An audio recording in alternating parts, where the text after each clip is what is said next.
In a quiet village surrounded by thick forests and golden fields, there lived a man named Dogo. He was no ordinary man, he was a witch. People whispered that Dogo had powers beyond imagination. He could summon the wind, stop the rain, and even command a man's life with a single word. If Dogo said, "Die," the person would die that very day. His power was both a curse and a weapon. No one dared to offend him. Children ran when they saw him coming, women hid behind doors, and men bowed their heads in fear. He walked alone, proud and dark, believing himself untouchable. One sunny morning, as Dogo passed through the village square, he saw two young boys fighting. Curious, he approached them and said calmly, "Stop fighting, my children." "What's the matter?" One boy froze immediately, recognizing Dogo's face. But the other, who was new to the village and had no idea who he was, snapped back, "Old man, mind your business."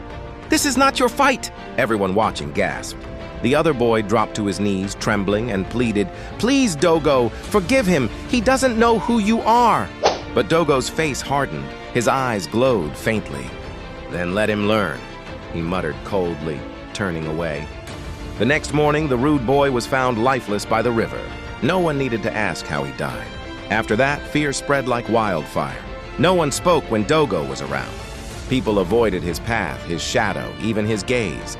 But Dogo's pride grew. He became so consumed by his own power that he began using it recklessly. He cursed people who annoyed him, those who failed to greet him, even those who pitied him. He no longer needed a reason to kill. Evil had taken full control of his heart. Days turned into months, months into years, and Dogo's name became the sound of terror. People said his soul was darker than midnight. He was a man feared even by fellow witches. But the Almighty is patient. He watches, he waits, and when the time is right, he acts. One day, a small girl named Ada moved into the village with her widowed mother. Ada was barely 12, but her spirit was bright and fearless. While everyone else avoided Dogo, Ada greeted him cheerfully every time she saw him. "Good morning, sir," she would say with a smile so innocent that it melted even the coldest hearts. But not Dogo's. At first he ignored her, then he became irritated. "This child does not fear me," he thought. "Who is she to smile at me like I am her friend?" He decided to teach her a lesson. One evening he whispered dark words under his breath, summoning a curse meant to make Ada fall sick. But the next morning, Ada came running past his house, laughing and full of life. Dogo frowned. He tried again, stronger spells, darker chants. But every time, nothing happened. The girl only seemed to glow brighter. Confused and enraged, he sought help from other witches. "There's a child," he said. "One I cannot touch. Every spell fails." The other witches laughed. "You, Dogo, the one who makes kings tremble, defeated by a little girl?" His shame burned deeper than fire. He returned home, furious. That night he conjured his greatest curse, one that could destroy entire bloodlines. He sent it toward Ada, but instead of striking her, the curse rebounded. His own house shook violently. Flames erupted from nowhere. He screamed as unseen hands dragged him to the ground. When morning came, villagers found him outside, trembling, weak, and covered in ash. His powers were gone. His pride was broken. As they gathered around, Dogo began to weep uncontrollably. Then, in a voice heavy with guilt, he confessed, "I have killed many. I have taken lives not only of those who offended me, but even those who showed me kindness." The crowd gasped. "I killed a boy once," he continued. "His name was Uche, only 10 years old." A cry burst from among the villagers.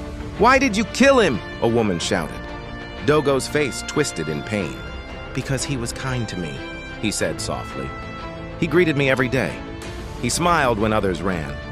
He brought me food one morning and said, 'I hope you eat well, sir.' That night I thought, no one has ever treated me with such kindness. How do I repay him?" And the evil in me whispered, "Take his life." So I did. The villagers fell silent. Then, one by one, they began to cry, not for Dogo, but for the darkness that had once lived inside him. Dogo fell to his knees, begging for forgiveness, but it was too late. The same invisible hand that once gave him power now pulled him into the ground. Before their eyes, he vanished into dust, leaving only a whisper in the wind. From that day on, the village remembered the story of Dogo, the witch who killed for kindness. Parents told their children, "Fear evil, but do not live in fear. For power without compassion destroys its master first." And deep within the forest, where Dogo once lived, people say you can still hear him whispering, "I should have chosen kindness. I should have chosen light."